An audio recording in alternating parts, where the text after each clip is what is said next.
So I think we have another talk from your side. So if we can finish both and then we can take the questions. Sure, that sounds great. Let me just change over. Okay, thank you.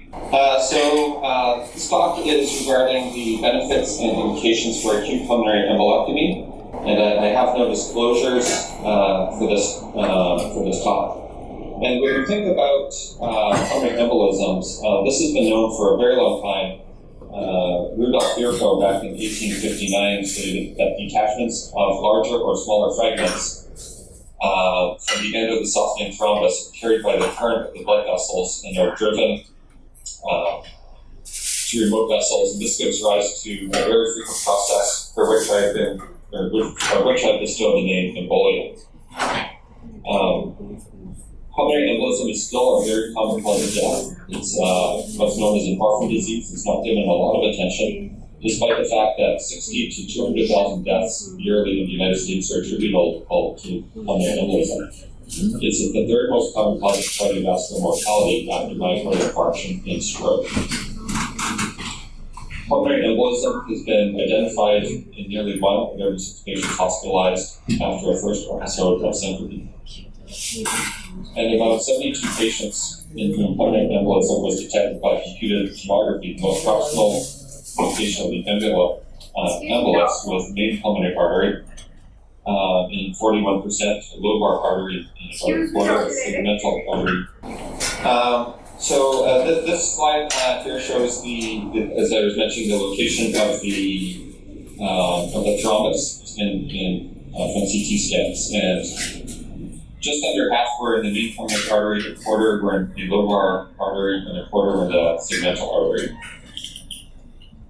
The spectrum of pulmonary embolism is very broad, ranging from low risk, where there's just a very small thrombus in perhaps the very subsegmental branch, to very large pulmonary emboli that completely include the main pulmonary embolism.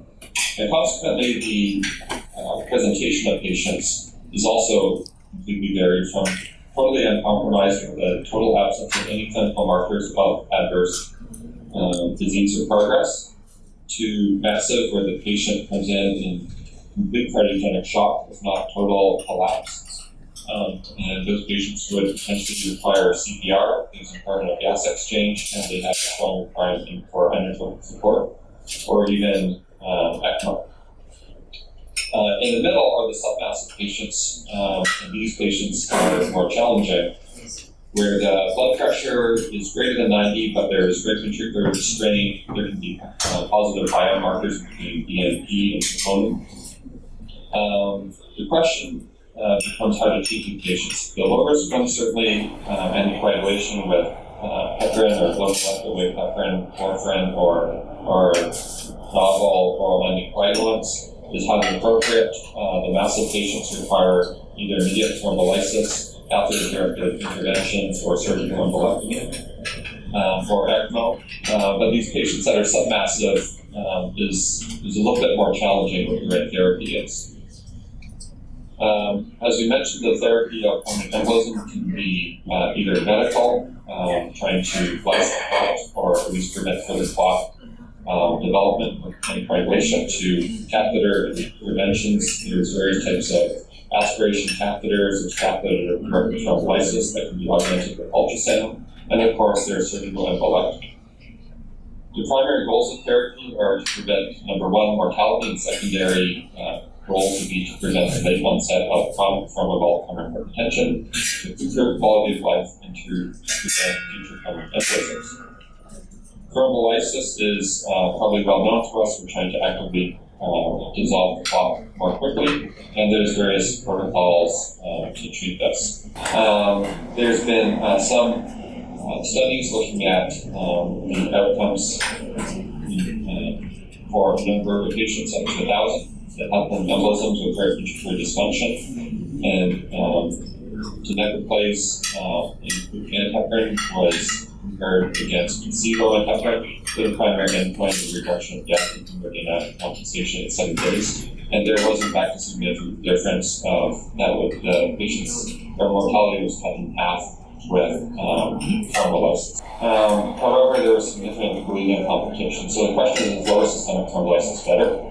And the Moffitt trial looked at this, and they found that there was no difference in mortality. And there was no significant bleeding with the lower dose. There's ultrasound-assisted catheter thrombolysis, and the Ultima study looked at this, where this was a prospective randomized multi-center study, including nearly 260 patients, and they looked at outcomes of right ventricle to left ventricle size, or the ratio. And what we're looking at is the change in that RV to LV ratio over 24 hours. And in fact, we're showing that there was an improvement in the RV to LV ratio after 24 hours of treatment that was superior to non-catheter directed therapy. And at 90 days, both groups had similar RV-LV ratios, tricuspid annular plane systolic excursion, and the pressure gradients were also similar. There's no major bleeding episodes. There was 4 minor bleeding episodes in the ultrasound-treated patients. Now, if we think about the treatment or the surgical embolectomy, this was actually described by Schandellenberg back in 1908. And this has been this is quite interesting here. If we look at the initial report, it stated here that the nurse made the diagnosis of embolism of the pulmonary artery.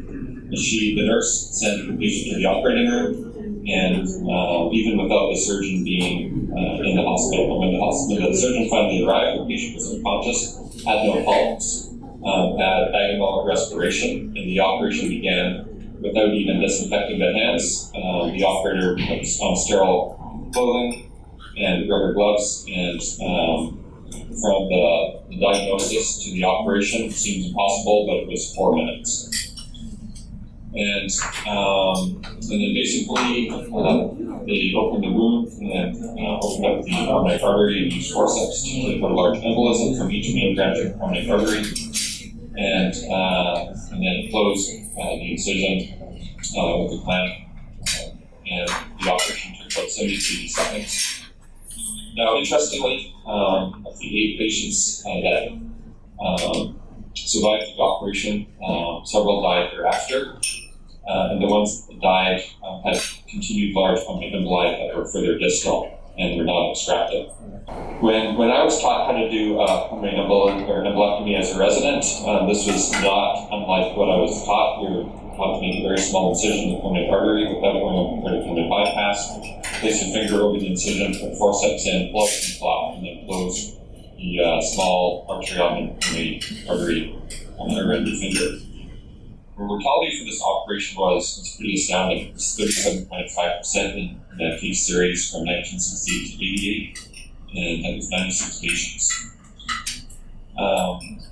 So historically, embolectomy was really quite ineffective, and I think really because of what Schandellenberg observed with the initial series of cases, that it was an incomplete operation performed on poorly selected patients at their own time.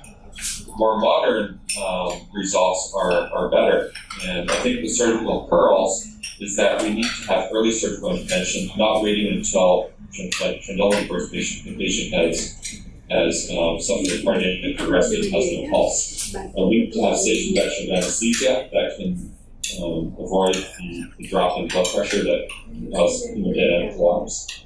When I perform these operations, we do aortic by cable cannulation at cooled to 25 degrees.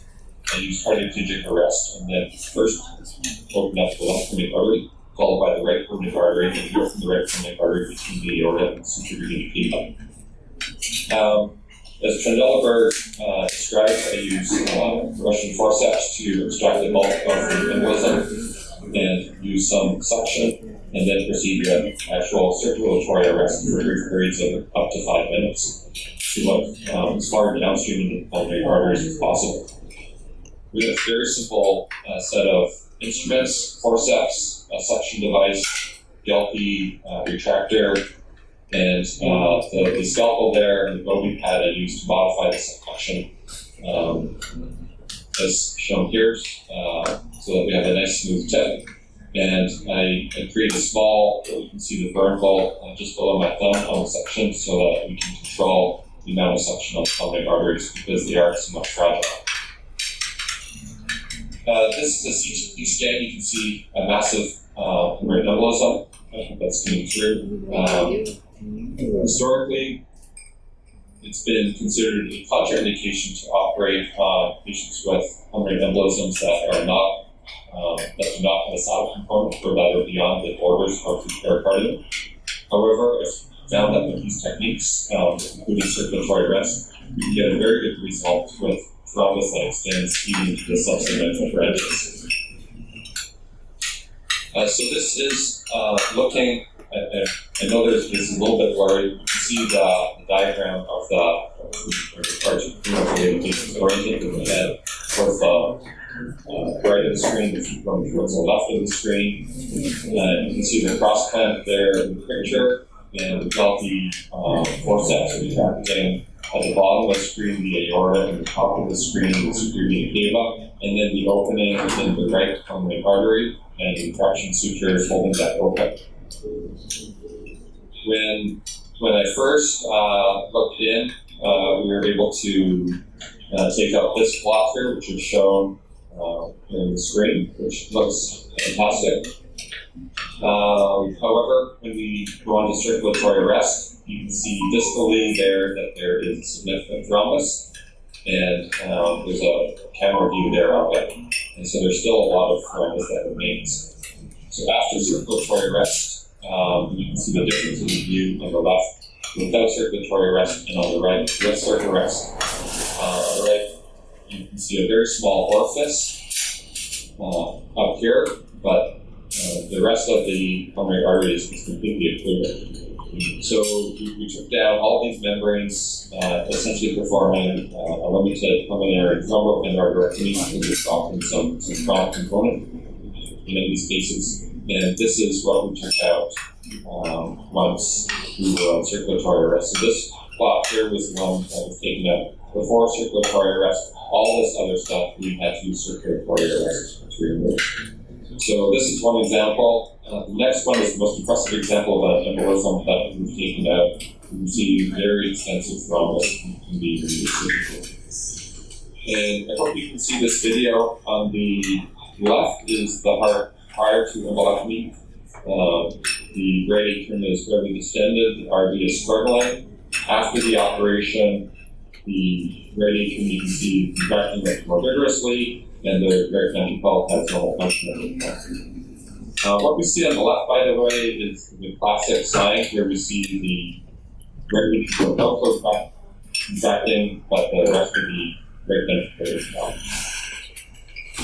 So we've developed the pulmonary embolism response team. We established this 7 years ago now. This is a multidisciplinary team, and we review every patient that comes in with a moderate or high risk pulmonary embolism. This includes emergency physicians, radiologists, cardiologists, pulmonologists, intensive care physicians, and cardiac surgeons. This is our initial risk stratification. We use the SPESI score and the LOMA score to determine how we are going to proceed and whether reperfusion therapy should be considered, and whether or not a pulmonary embolism response team should be fully activated. We also do some thrombus aspiration. In some cases, this is a 32-year-old woman who was 27 hours postpartum. She had a failed vacuum extraction, required a C-section, and then had PDA arrest. Was thrombolized, and at a presentation to our hospital was profoundly tachycardic and hypertensive on multiple pressors. We did a thrombus aspiration. She was also coagulopathic and underwent for uncontrolled vaginal bleeding and embolization of the anterior dish interrupted at least bilaterally. And she was discharged home post-delivery day 19, and then had a normal echocardiogram 3 months ago. Some patients do require ECMO, and so it's also good to have this available. And if we looked at our initial number of patients treated, we had 72 patients, 19% were massive, 73% were submassive, and 7 were low risk. They were treated with about half were anticoagulation, about 20% surgical embolectomy, 20% roughly of ultrasound catheter thrombolysis, and then a variety of other methods for the rest. That slide's a little bit old, but our case volume has been increasing dramatically, and now we treat approximately 150 PEs a year. And in the initial series of 75 patients, there were 7 mortalities. None of these were procedural, and none were in 7 days. And the causes of death were 3 had cancer, and some had, one had recurrent PE, 1 had another probable massive PE, and 2 had various infections.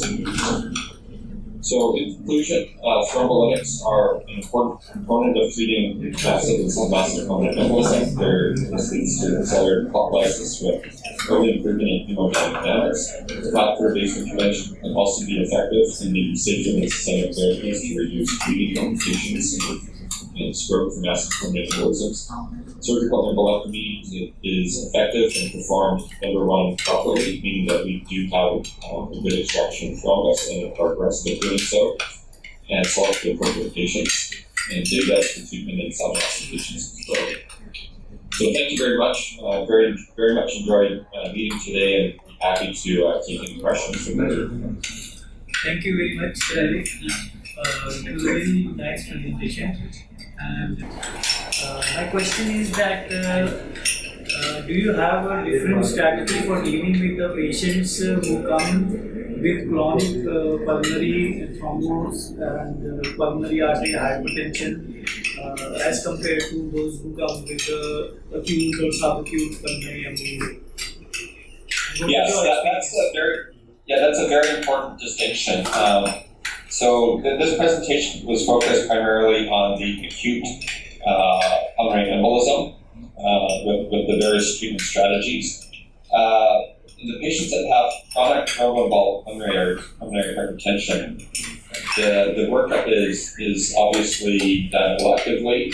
This is not an urgent problem, and those patients need to be worked up extensively to make sure that they have good right ventricular function. We want to determine the location of the obstruction, whether this is in the main or branch pulmonary arteries, which are much easier to deal with versus more distally in the segmental pulmonary arteries, which is still fairly straightforward to deal with, versus in the more distal subsegmental branches, which can be a very challenging operation.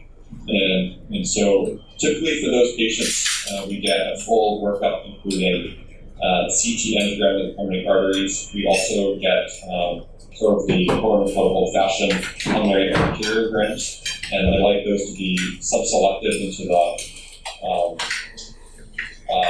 segmental branches. So basically, each lobar branch should have a catheter introduced and a good angiogram performed. A VQ scan, I feel, is also quite important, and then a cardiac MRI to assess the right ventricular function. So that's the workup, and then the operation itself is it's a similar approach, but usually the duration of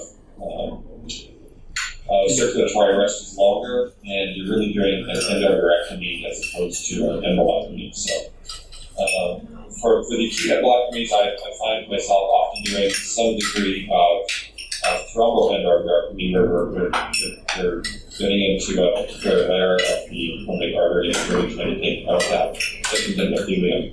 But primarily, the bulk of the operation just removes the acute thrombus. So technically speaking, it's a different workup, and it's a somewhat of a different operation. Thank you so much. And is there much difference between the anticoagulation schedule after the surgery between acute and chronic?